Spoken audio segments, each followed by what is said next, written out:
Winning to me it's everything. It's like if I'm gonna put my mind to something, best believe it's gonna be to be the best at that and not just to be okay or to be average or just to get by. Like it's everything. There's no number two. I see the win when my team is winning. Yeah. When I see teammates hitting their personal, professional, financial goals, that is like, check, I've won.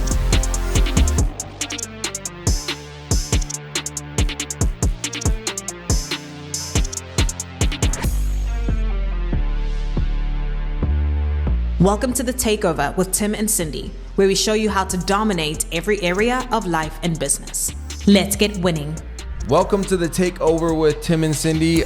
Today we're going through what does winning mean to you, and we're gonna really break down and distill like the difference between wanting something, grinding, and actually wanting to win and being obsessed with winning, because these things are different. There's a lot of people that have nice to haves on one side, and I think there's a couple areas, and I think there's one that we're going to go over and start off with that's missed a lot, because we already know the people that kind of want something and be nice to have, but like they don't have that desire to push hard to do it, right? And it's like, so there's not like that desire, like I'm going to do whatever it takes to win. But then there's this other camp that I don't think many people talk about much, which is those that are willing to grind, that are willing to work, that are willing to just show up day after day, week after week, year after year. But the desire to win is not at the core of that. And almost the identity. I know I experienced this 10 years of my entrepreneurial journey where my identity was just grinding, like work. And I would outwork, just work. But it wasn't like, and yeah, I wanted to win. I had goals and all that, but it wasn't like this obsessed of like whatever it takes to do to win. So in today's episode, we're really going to like walk through, break down and distill what it means to actually be obsessed with winning and what it means to like want to win and dominate in every area of life. So what does winning mean to you, Cindy? Yeah, great question. I love this topic because you and I talk about winning a lot. I think about growing up. A very common theme for me as I reflect back was set a goal that I had for myself, whether it was like to enter a competition or to hit a certain goal in school, whatever that was. I would set the goal and then I would work backwards and figure out, okay, what steps do I need to take to hit the goal? And the intention was always how do I win? Like, how do I be the best at that one thing? If I'm going to enter competition, like how do I be number one? And that theme was recurring in my life. So it wasn't just like I wanted to do okay, or I wanted to do average, or I wanted to just get by. I've always had that really, really strong desires for as long as I can remember, since I was a kid, to win. Wow. I have a very strong feeling that stems from, which a lot of people don't know, at the age of 1, I was diagnosed with sickle cell anemia. And there's a very, very slim chance that I would survive that. At the age of 5, I spent 6 months in hospital. I went through chemotherapy, lost all my hair. I mean, the works, right? I had a bone marrow transplant. And when you go through something that intense at such a young age, number one, it does something to you for sure. And I think even at the age of 5, I resolved in my mind and I knew that I had been given a second chance to life. Wow. And the fact that I had been given a second chance to life meant that I had to do something with the second chance that I was given. And I resolved in my mind at the age of 5 that I'm going to take advantage of every opportunity that comes my way. So I think that for some people, that desire to win is like an inherent desire. Like they just want to be the best at what they do. Maybe it's the environment that they got brought up in. For me, that early start, that very rough early start to life was that trigger or that catapult for me to want to take advantage of all the opportunities and to want to be the best. And I also think about my parents. Like my mom was always like, you're going to be the best. You're going to be the best at what you do. You are the best at what you do. And that constant reinforcement for me was what I needed to always like set the goal, figure out the actions, hit the goal. Yeah. And that's like, I think carried itself through to entrepreneurship and like how I do business today as well. So that was a long way to say winning to me it's everything. It's like if I'm going to put my mind to something, best believe it's going to be to be the best at that and not just to be okay or to be average or just to get by. Like it's everything. There's no number two. Yeah. And do you think too, because what came to my mind is I know your mom and dad, they grew up very poor in the Congo. I mean, your mom literally had to like go find food for herself at 8 years old in the field just to live. Mm-hmm. And then both of them became owning their own, like became doctors, owning their own practices. Yep. So I think too, I wonder how much of that was just seeing that, oh wow, like just that, knowing that your parents were able to win despite having such hard circumstances growing up. It just made it like, yeah, duh, like that's what you do. You set a goal and a win. Yes. And I feel like a lot of households, the parents have settled, right? And so winning is not normal. It's more so it's making an excuse for why you're not winning and why you should just be happy for what you have, and how people that are obsessed are, it's almost like people give up on their dreams. And then, so I wonder how much of that, how much of that do you think played a factor? Like seeing your mom and dad, knowing the story. I mean, for you when you were younger, it was normal. Oh yeah. But like looking back, do you feel like that contributed to like just winning is normal? Absolutely. Yes. 1,000%. I think too, it's seeing how hard my parents worked, right, to give us a better life, to get to where they were. I knew that the ingredients for success, for winning, looked like one, being intentional, and two, like the work that you put behind it. So there was no one without the other. And I think that translated into how I operate even today, right? The desire to win came from that mentality in the household of you've got to be the best. And I think even for some, like growing up in an African household, it's like you can't come home with like, in like American terms, like a C or like a B. It's like, nah, like you have to do good in school. Like you have to be the best. Like you have to do really good.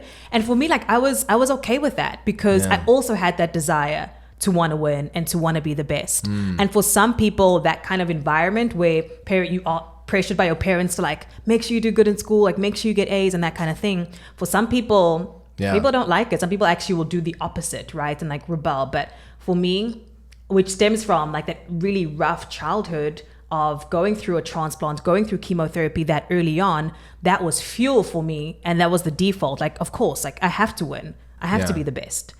The external pressure for me was actually fuel.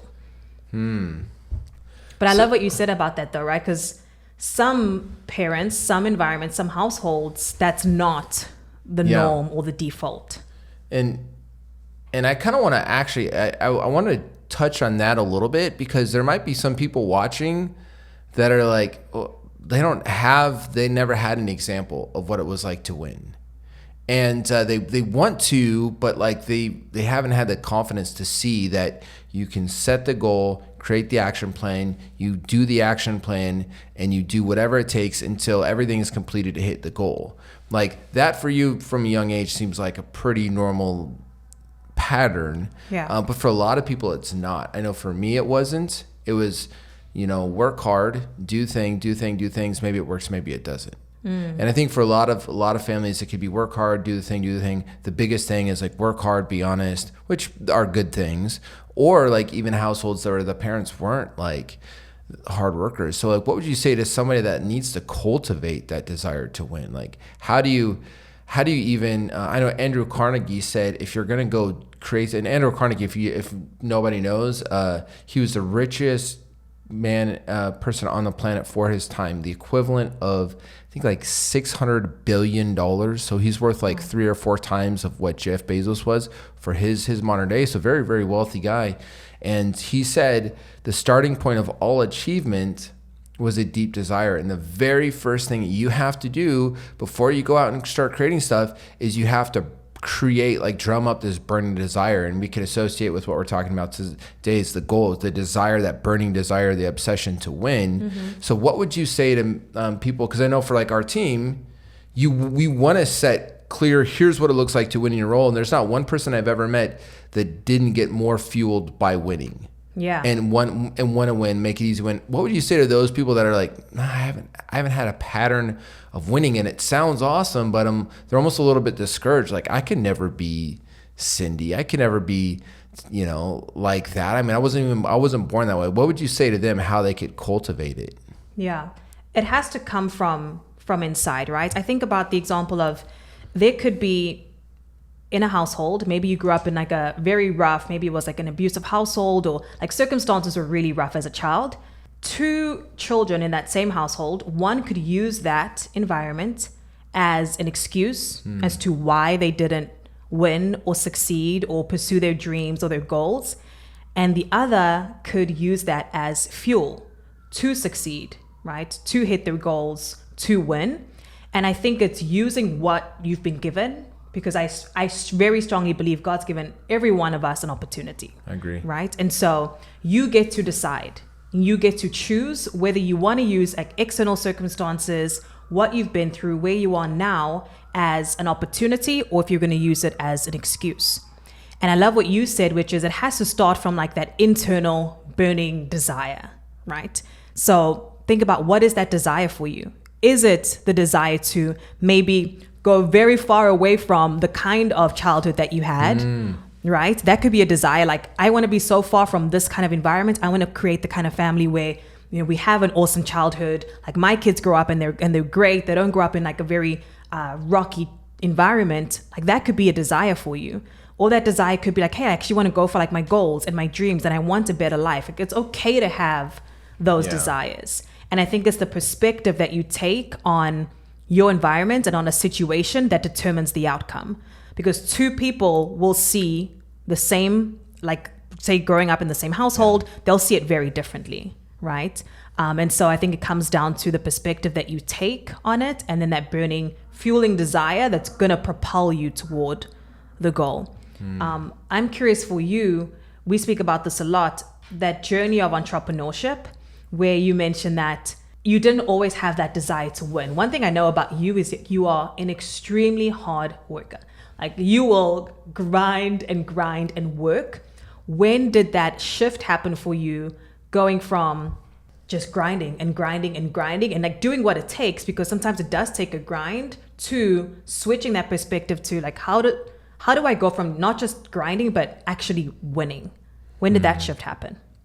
I'll walk you through that, but I also wanted to say what I love about two kids can have same experience and create different outcomes. And I think we saw that with Arnold Schwarzenegger, because Arnold's dad was very rigid on him and on Arnold's brother. Yeah. And those two went completely opposite ways. So it is, you choose, whether it was a harsh environment or whatever that is. I think one thing that's really important on that you said there at the end was, you got to figure out what motivates you, right? So like for me, I grew up as a little kid. I loved Hot Wheels. I loved cars. I've always been obsessed with cars. So for me, using mental imagery of cars and having a car collection and having a big, warehouse of cool cars, like for me, that gets me emotionally excited. When I visualize, I can feel my excitement rise up, you know? But if I were to give into what other people say of like, oh, that's, lame, or like, you're trying to be flashy and all that stuff, then I might not use that as fuel. I might, and then I'm going to try to use what other people expect of me to use as fuel. And what I think is really important to make sure people don't miss about what you just said there, was figure out what will fuel you. Yeah. I know we have somebody on our team. She's very motivated by being an example for her daughter, by like showing her daughter what's possible, so that her daughter has a platform to say like, hey, I could be like mom came from very low and built something really big. And it's like, whatever you got to figure out what is going to like make you do whatever it takes, that desire. And then you attach all the activities and all the goals to that one authentic desire that's yours. It's not like given to you by your family or your friends or something. That's so good. Yeah, it has to come from inside, for sure. And I think that same desire is what's going to keep you motivated when trying to get to the goal, trying to win is tough, because there's going to be challenges, but that internal desire and motivation is going to keep you fueled regardless of the ups and downs. Absolutely. Yeah. So back on where my shift happened, I mean, I could probably think of like different ways to look at this, but yeah, for a long time, I was just a quiet worker. I didn't need to, people didn't see that I was a worker. I just would work. And I think when I was a really little kid, I was very shy, couldn't talk to adults, and almost like, and so like I didn't want to show people that I would, like, I'd go to the doctor and they would do like, they would do different tests and it would hurt. Not that I had any major thing as a kid, but I just remember getting like shots and stuff. I just was always like no noise, no pain. So I was always so shy. I was always so like afraid around people that I think I got really good at just like having high pain tolerance, having grit, putting my head down and just like figuring it out. Cause it was like, that was easier for me to do than to try to like get into social environments and stuff like that. And then eventually that became a habit. And then I started going, well, hey, this is a cool tool. Like, why don't I start using this to, like, because I want to be social. I want to go be able to get into environments and be able to talk to people. So I use that same just grit that I had from a young age, high pain tolerance, I'd call it, to start making friends with people. But it took a lot of years to really develop that skill, because my emotional intelligence was very low, or didn't develop when I was younger or something. So I think that became such a part of my identity that like I'm willing to grind to do anything. But what I think I lacked was a clear, here is set the goal, create the action plans, and then you either achieved it or you didn't achieve it. If you didn't achieve it, what are the adjustments? I never had that kind of structure in my mind, and I never had like I never had that clarity. So for me, it was like I wanted something. I didn't know how I was going to do it. I'm very ready, fire, aim. Yeah. Sometimes it worked out. Like sometimes I'd go, win like a BMX competition first place, and then I would do that for a season. Then I would stop doing it, and I'd go do something else, and I would do okay at it. Or I'd like start fixing up a car and then have it almost ready to paint, and then I'd be on to something else. I think I was just obsessed with like grinding and working and creating.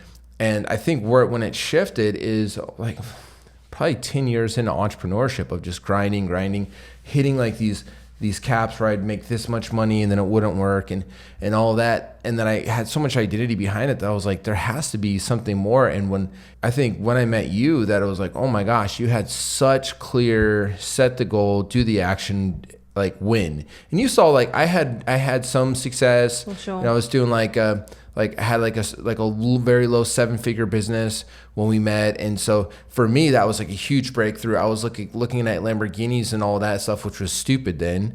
But I think when it really shifted is like honestly partnering up with you and just seeing that relentless, like obsessive hit the goal, and then starting to win, like you taking that workhorse ethic I have, sales marketing skill I have, combining it with your structure, your people, your culture, understanding how to really like build organizations, set goals.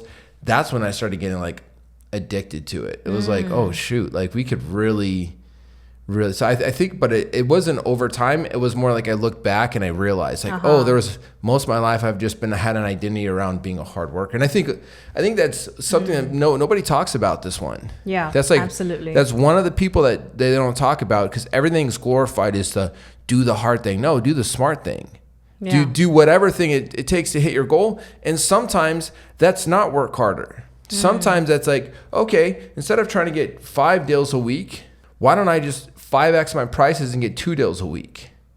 And I think we've had that happen recently where we like, okay, like let's just charge 5 times or 10 times as much as we normally do and go sell it. And we're like, oh shoot, people are actually buying this, and we can deliver value there. Absolutely. But I think it's like winning is not about that grind identity. You have to be willing to grind.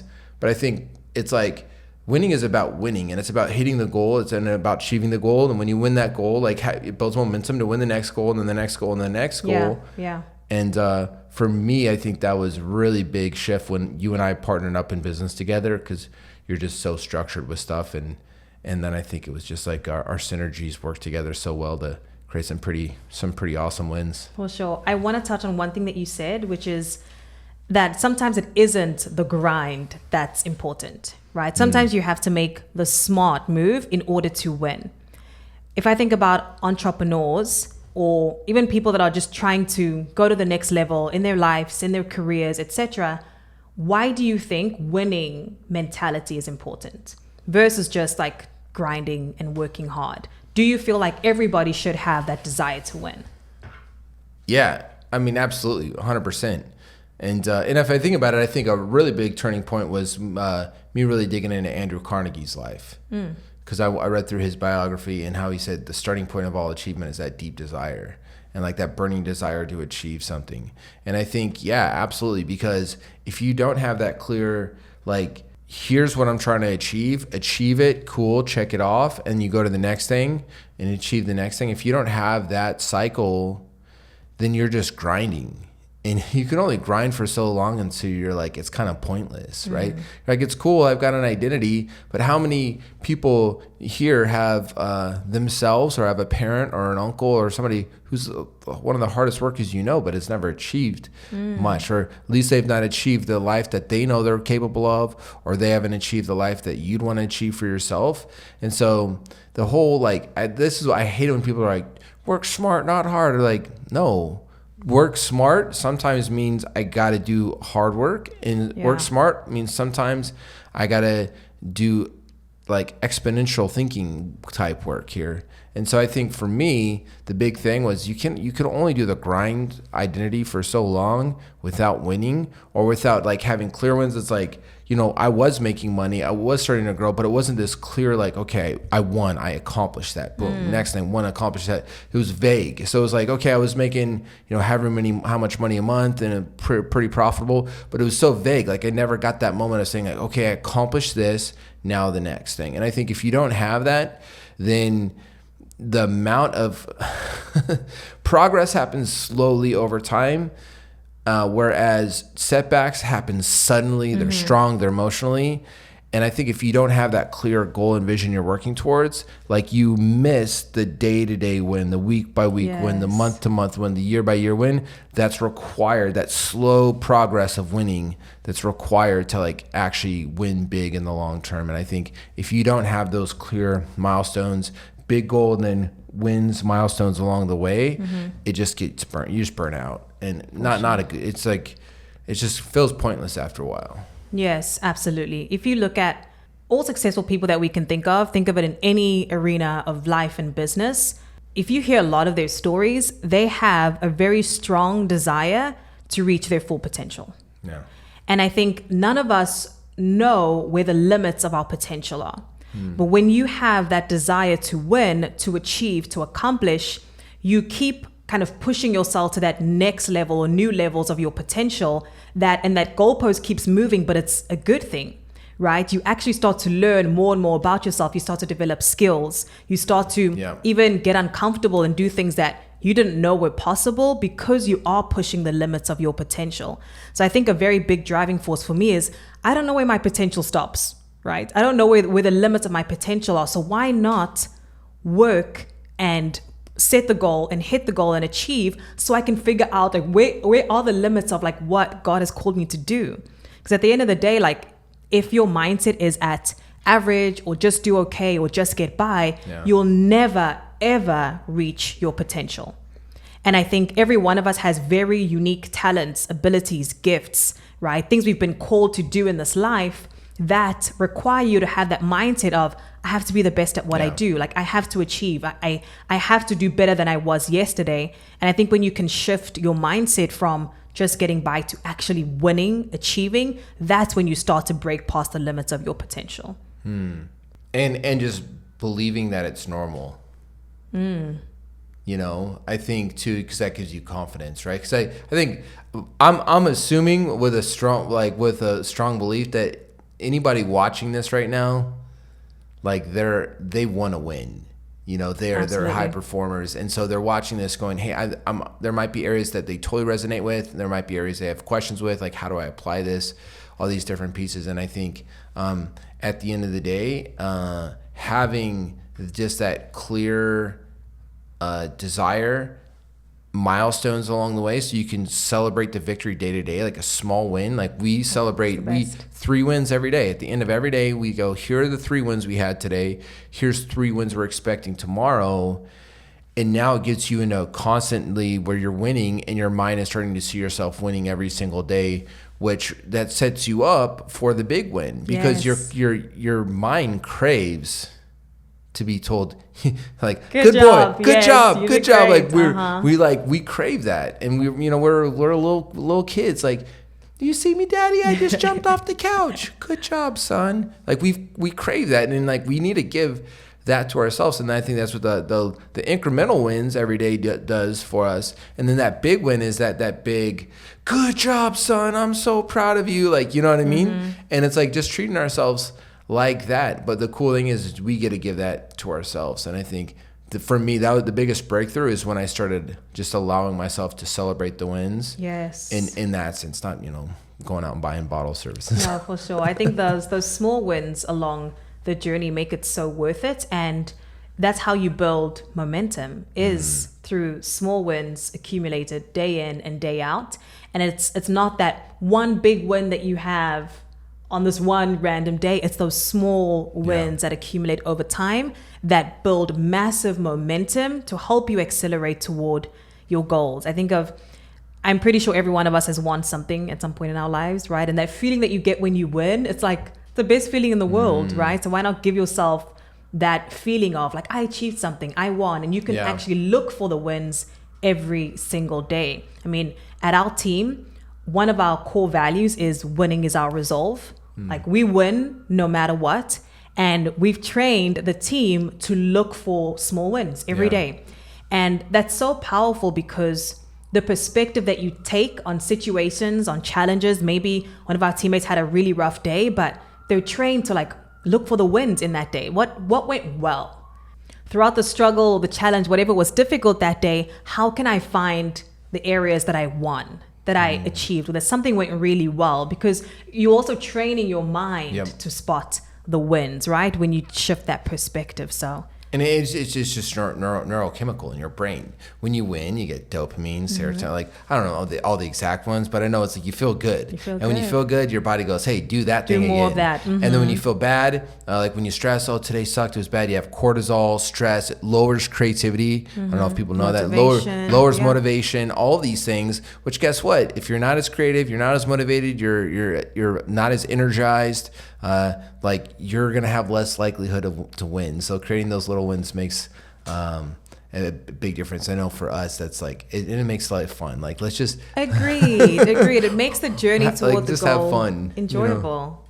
Now, so I think what I really impressed and inspired about when it comes to my business partner, my wife Cindy, and just like to see you as a human being, that was what attracted me to you, is just to see what a high performer you were, not just in one area of life, but you are a winner, and you are constantly winning in all areas. And I like that's the takeover is about dominating every area of life and business. So what does that look like to dominate and to win every area of life and business? Yes.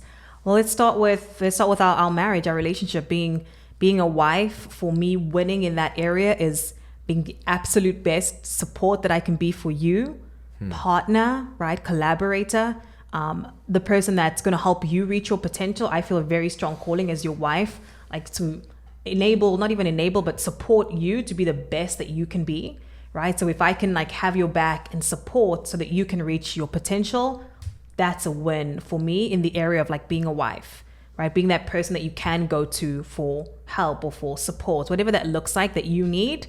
For me, winning in that area is being that pillar of support and that help. As an entrepreneur, as the COO of our company, winning for me in that area it's people. I see the win when my team is winning. Yeah. When I see teammates hitting their personal, professional, financial goals, that is like, check, I've won. I've done my duty as a leader, right? Because it's not just when I'm winning that things are great. Like, I don't see that as the win. The win is when the people under me are winning. So how do I cultivate and become the kind of leader that can allow people that I'm leading to hit their goals? That's the win. In my fitness, it's like being 1% better every day. I'm like very meticulous on just fine tuning the small things. Like I'm not trying to win a bodybuilding competition or anything like that, but how can I be 1% better every day? Yeah. How can I be like better than 3 months ago Cindy was, right? Like, is she more fit? Is she more motivated or intentional about her fitness? So I'm always comparing myself to that previous version of myself in the area of fitness. And I think those are... And can I say something on that? Yeah. When we go to the gym, the only time I see a lady that's fitter than you is like the bodybuilding women. Like, I mean, abs, the fitness, you even have bodybuilder ladies that have come up to you and say, hey, I just want to let you know, like, your body's incredible. Like, you're good. Like, you're good at what you do. So, I mean, just to think that this is not your focus and your obsession. It's not my focus, exactly. But to be able to, with that, a lot of time, because we don't actually do a ton of work, and we do consistently we work out, we consistently eat well, we consistently show up, but we don't do it a ton. But yet, I mean, the results that we do get for the time that's allotted, it's pretty impressive. And so for you, for like your fitness, it's, I think, just a testimony that, you know, a 45-minute workout, you could have as much results as you got because of the consistency, because of the 1% better. Absolutely. So I wanted to shout that out just so people know, like, if you got bodybuilder ladies coming up, like, that's their life, and they're giving you compliments, like, and this is just something you do as part of your daily routine, like, that speaks a lot to, like, what it means to be precise about winning in every area. Yeah. I think what's interesting about that is it's knowing where your focus and your goal is. My health and fitness is a way for me to do better in the area that is my focus, which is entrepreneurship, building a badass team, world class. Like, that's the goal, that's the mission. And these other areas, like, for example, my fitness, that allows me to perform better at work, to be a better leader to my team, etc. So I think that's where some people's focus can get split, right? You see somebody will start a business, or like have a business idea, for example, and they started and they're doing it for a little while, then they're like, okay, but I also want to do this thing. And you have like the split focus, but it's like knowing what is that thing that you're actually working towards, and how is everything else that you're doing contributing to that one area that you want to win, right? And so work-life synergy versus work-life balance, which ends up creating all these things that a bunch of things you're not doing well. Whereas what you're talking about is, here's my obsessive focus. I want to make sure my health is good. I want to make sure my relationships are, I want to make sure I'm dominating every area of life and business. But it's really kind of like there's a core like focus on that. And that's what allows you to have work-life integrations where you can actually work longer. You get energized by work, you get energized by wins. And it's not like you're not trying to balance. Like, where did the whole balance thing even come from? It's a myth. You can't do it. It's not possible. But when you think about like work-life synergy, like, what does it look like to have that obsessive focus? Where do I want to be at in every area of my life? And they all work together. They work together. Absolutely. And my walk with God, I don't know if there's a quote unquote win in that. I know very strongly at the end of my life, I want to be able to, Tim and I are Christians. We believe very strongly that at the end of our lives, the Lord's going to look at us and, you know, ask us like, what did you do with everything that I gave you? All these talents, abilities, skills. And I want to be able to say like, I gave it all, you know, like I did the absolute best with what you gave me. And I think reaching the end of my life, like that's going to be the win, like that I reached my potential. But I think in just like the practical day to day, it's just how can I be better, right? Like how can I be diligent in not only reaching the potential that I know that God's called me to, but building that relationship along the way, right? Being intentional about reading the Bible and prayer and what that looks like. And that discipline and that intentionality we talk about, it's not just that one thing that you do on a Sunday that like, you know, like one thing that you do one day, it's the consistency day in and day out. And for me in that, like my faith and my walk with God, it's those small things that I'm doing every single day to bring me closer to that relationship. You asked like what it means to win. For me, I think I think it's the same. If you're gonna do something, do it well. Yeah. You know, if there's some seasons, you know, I really enjoy working out. It's one of the things. Not that I enjoy going every day. Like I enjoy it halfway through I'm doing it. Mm-hmm. A lot of times I don't feel like going, but I do enjoy it. And there was a season where we could do, 90 minutes in the gym. And it was plenty of time. We get back with plenty of time. Right now, we're hiring, we're scaling, we're growing. Right now is not the time to hit a 90-minute workout every day. Yeah. It's like 45 minutes. We don't even go to the big boy gym sometimes. We just go to the little gym in our condo. But for me, winning is, okay, I've got 45 minutes to get a 90-minute workout in a smaller gym that I'm used to. How do I make sure I get that same quality of workout in that same amount of time? And that for me, that would be for fitness, for business. It is. I am so much more motivated by seeing the team win. Period. Yes. Seeing the team win, because when the team's winning, they're excited, there's momentum, there's creativity, they're feeling good, they're enjoying life. Everybody wants to win. So creating that clear path for here's what it looks like to win, clear processes, SOPs, coaching day to day, and then just getting really good at putting the right people in there, coaching them, getting the result, and then having such good structures and processes that if it's the wrong people, you just gracefully transition them out and part ways as friends. But I know for me, when you have the right people in there and you see them showing up, you see them putting in the work, you see them growing, you see them hitting goals. When we have people that have hit their 5-year goals in 3 months, 4 months, 5 months, people that have wanted to travel to different countries, have traveled, 6, 7, 8 countries. We have people that have never had an emergency fund before. For you Dave Ramsey folks out there, I still believe in the emergency fund. Never had an emergency fund. Now a bunch of people on our team all have emergency funds. People that never own their own house, buying a house for themselves, buying a house for their parents, people investing in real estate, buying lots. And for me, one of our teammates just moved to the coast, moved to a little beach town with his family. And for me, that stuff just energizes the heck out of me. I'm like, yes. And guess what happens when all of the team's winning? What do you think that does for the company? The company wins. And when the company wins, that also means cool stuff for us too. So that's energizing. Our relationship, I would say the biggest win is when we got rid of our limiting beliefs and we stopped fighting. I mean, I think it's been a long time since we've had a fight, or very, very few fights. So that's a big win for our relationship, is just to be unified and always looking out for each other. And then, I think, me, I'm pretty clear on what I feel like my mission is and stuff, and for my faith and where I should be focused on that. So I feel like what we're doing with business right now, that is winning. That is on track. I love that. Some people are called to and are meant to be entrepreneurs, right? Yeah. And they're meant to build business and to build teams and to build large organizations.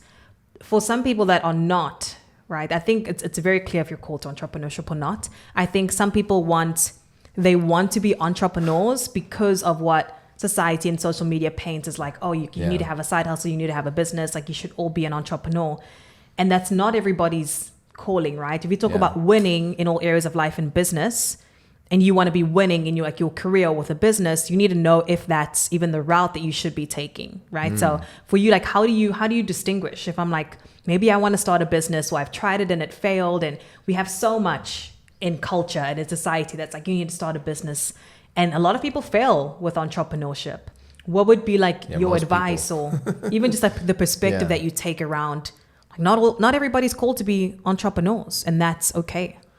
If you just don't see any other option, I think that's the clearest sign of if you're constantly making plan Bs for yourself, probably not an entrepreneur. Wow. Because I think the entrepreneur is kind of stupid to know, because you're going to fail a lot. Not that you have to, obviously what it took us to get here to where we're at with our company and our revenue and all that, we could get back here from zero in a matter of months. Mm-hmm. It didn't take us this long of failure to get there, but you're still going to fail along the way. If I had the right information, the right mentorship, I could have been here 10 years ago, right? But nevertheless, I could say the same thing of 10 years from now, and hopefully we get better and better at getting the right mentors and all that. Why am I saying all that? It's because there's not a clear path laid out here's a guidebook. I mean, professors don't know how to build businesses. And figure out what it is that you really want more than anything, and then what you're willing to do to get that. Because entrepreneurship's tough. It's expensive. It's risky. I mean, entrepreneurship by definition is risk. Like, it is taking risks. It is betting on yourself, knowing that some of your bets aren't going to pan out, and you're going to lose a lot of money, and then no one else to blame but yourself. But then when it does pay off, it's going to pay off big. But you can also have other entrepreneurs that have great ideas, and that they've got a good team, they've got a good culture. Like, if you can go achieve your goals inside of their companies, do that. For me, the concept doesn't even register with me, like to be able to do that. It doesn't even, the option of going and doing something else for somebody else, it doesn't even cross my mind. It's not an option. It's not. Yeah. So I would say that. I mean, but if you are an entrepreneur and you're going through a really tough time right now, and you're listening to this and going, maybe I'm just an entrepreneur, that could also just be your your little negative voice. So I would just say, ask yourself this: like, would I be okay with, at the age of 60, age of 70, age of 80, we're all going to live to 100 something. A bunch of people listening to this right now are going to live to like 130, just with technology. But like, when you get to your older days, are you going to be like, you know what? I wish I would have, I don't care if it would have taken 30 years. The Kentucky Fried Chicken guy, he didn't make it until he was in his like 60s. I think he was 61 when he made it. Years and years of failure. Ray Kroc was older when he made it too. Like, he was a, milk machine salesman, tried a bunch of things. Are you going to be like, what are you going to be most happy that you did or didn't do at that age? And if you can keep your mindset on that, or like, what are you going to be most proud of? Or as you talk about when you reach your maker and you're like, you want to hear him say, good job, like, well done, good and faithful servant, like whatever that vision is, like, find clarity on that, and that'll pull you through. And maybe that's entrepreneurship, maybe it's not. I would say for most people, it's not entrepreneurship. And I think back to like that topic of winning, the topic of the show, it's the desire to win in all areas of life and business doesn't necessarily mean that you have to own a business or that you have to be an entrepreneur. It's winning with what you were called to do. If you're going to be a nurse, and you are a nurse, be the absolute best nurse that you can be. If you're called to be a teacher, be the absolute best teacher that you can be, right? Like, in whatever area that you're focused on and that you are doing, be the absolute best at that. How can you show up and win in that area, right? That burning desire that you have to be the best, how can you apply that into what you're doing? Because absolutely, if you approach it with that mindset of, I want to be the best at what I do, the best teacher, the best entrepreneur, the best nurse, like, you're going to go to levels and levels and levels. And not only that, but the impact that comes as a result is massive, right? The new levels of your potential that you reach when you approach it with that. Maybe you're an employee, you lead a team, you start to reach new levels, and that also inspires other people too. Like, you winning in your life and in what you are called to do inspires others. Like, it has a ripple effect on the people that you're surrounded by, right? Your family, your friends, your team, employees, etc. So I think it's so powerful to approach it with that perspective and the desire to dominate and to win in all areas. Well, obviously, we could talk about this for ever. And we actually do. We talk about this all the time. We read a book on winning. We hear a podcast on winning. We win. We see our employees win. We see our clients win. We could just, it fuels us. It's energizing. That is the goal. The winning is the goal. When are you going to be satisfied? I sure am glad that humans were not designed to be satisfied always. Otherwise, we wouldn't have ever had people go out from working getting berries off of trees to creating farms, to creating storehouses, to creating refrigeration systems, to creating transportation systems. That wanting more, to obsess to be winning more, is the reason why we have modern day technology advancements, healthcare. We're actually are not like going to be eaten by lions. You know what I mean? We have this kind of life is because of that like obsessive desire for more. We're designed to want to keep creating, to want to keep moving, and to want to keep going. That said, what is some practical applications. Like, how do you do this? How do you day to day, week to week, month to month, year to year? How do you actually do this? What are some practical steps? Yes, we mentioned this early on in the episode. It's first having that deep desire to win, to reach your full potential. That's the starting point, because like step one. Without that deep desire to reach your potential, to reach a goal, to win, you can't do anything else. Like success is not going to be sustained. You might have like one spike and then you fall off because you don't have that one thing that's going to keep you motivated in the face of failure and challenges and difficulties, which we all face in all areas of life and business, right? And so step one is you have to have that desire. And I think with desire, the second part to it is the commitment to go all in. Yeah. Like, not only do you have to have that burning desire, you also have to commit to go all in on this one thing that you say you're going to focus on. We spoke about this where it's, some people are half in, half out. Like, you want to do this one business, but you're also doing a million other things on the side. And that's why you're not winning. It's because you're not focused. Like, you haven't committed to going all in, actually betting on yourself to win. And the moment that you can get rid of your plan Bs, right? And just focus and commit and give that to yourself to like, I'm going to win. I'm going to reach this goal. I'm going to set it and I'm going to win. You commit and your actions, your motivation follows that commitment. Michael Jordan said, I never made a decision and thought about it again. So good. Like, you make the decision. And I think that's where people really just handicap themselves, is having I'm on a diet, but man, pizza really does sound good. You know, like, no, you made the decision. Commit. And it's easier. When you say, there's no plan B, I'm not going to do that thing, I'm just not going to do it. It's actually easier. And I think that's what people don't realize, is where the energy drain is in the in-between. Like, I want to do this, but I also kind of want to do it. When you're living in that in-between, it's like you're just constantly, you're trying to decide what side you're going to land on. You're kind of like, well, I could land here, but I want to land here. It's like so draining, whereas you just choose one side. You go for it, and then you put all your focus on staying there. And and when you get a little temptation or something that comes along the way with the pizza you want to eat, I'm not eating pizza. Oh, I kind of want to eat pizza right now. No, like, I'm just not doing it. You just say it. You just shut it up. The moment it happens, you cut off. And what I found is when you just make a decision, it makes that like way easier. Like, the life becomes infinitely easier and less friction.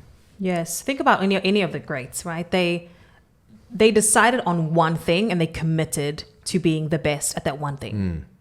Any professional athlete, the greatest entrepreneurs, anybody that you can think of that has won in an area of life, they were there and they won, they succeeded because they went all in.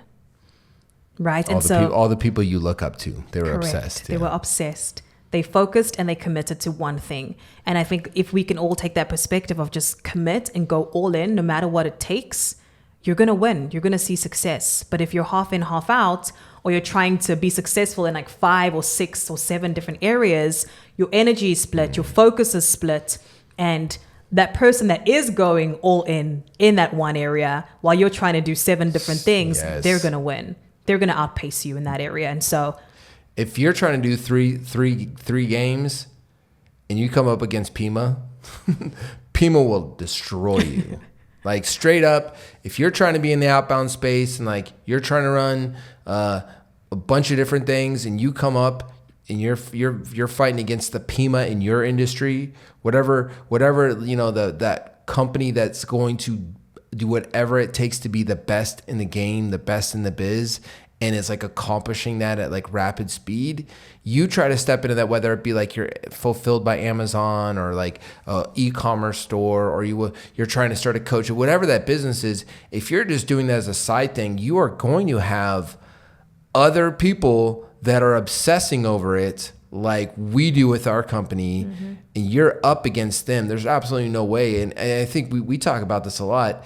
I think the third thing is resilience.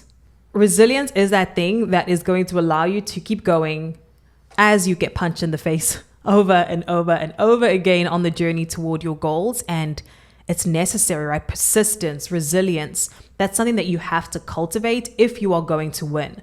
So how does that look like? Like when you go through challenges, like not giving up at the first sight of failure or of a challenge, it's knowing that challenges and failures are part of the journey to winning. Yeah. So instead of looking at that as like, man, I failed, how can you look at that as what's the opportunity? Like what's the lesson here? And the perspective that you take in the face of challenges like builds resilience.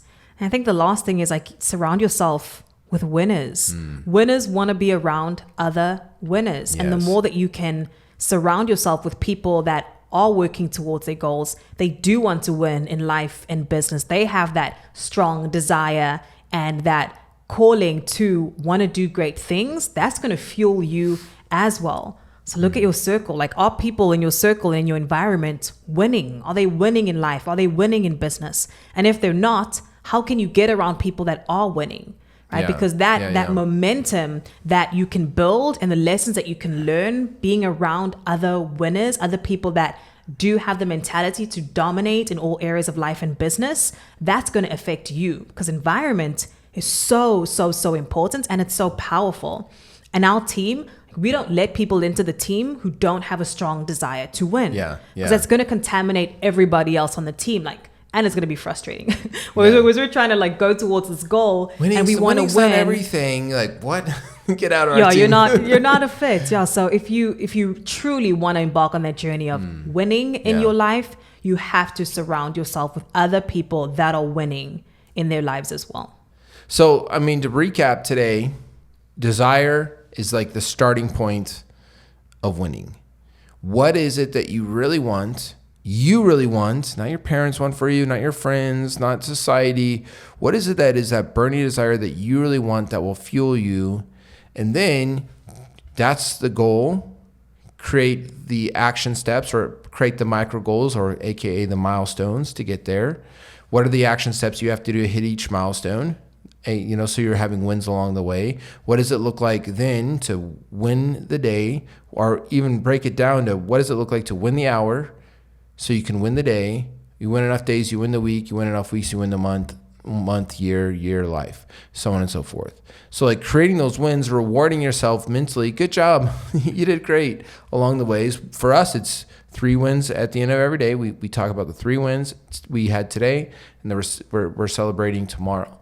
So clear the goal, clear desire that's actually going to emotionally pull you every single day. Those micro wins, the milestones, the daily wins, and then making sure that you see your life as a whole, not as segments that we need to balance the segments, but actually we want to integrate the whole. Mm-hmm. How do we make the whole happy, healthy? And so today, I know for me it was great because I was able to just clarify just a lot of what we talk about all the time and kind of put it into this one teaching. I think if people watching this, like, what is one or two things that you think if they walk away and they get from this would make you happy? Because I know for us, we do this because we want to see people win in every area of life and business. So what do you think that would look like for somebody today to walk away with one or two things? Yeah. One, it's set the goal. What is it that you really, really want? Be confident in that. Be okay with not doing what other people want you to do. Like, what is it that you really want? Get clear on that. And then I would say the second is commit and go all in.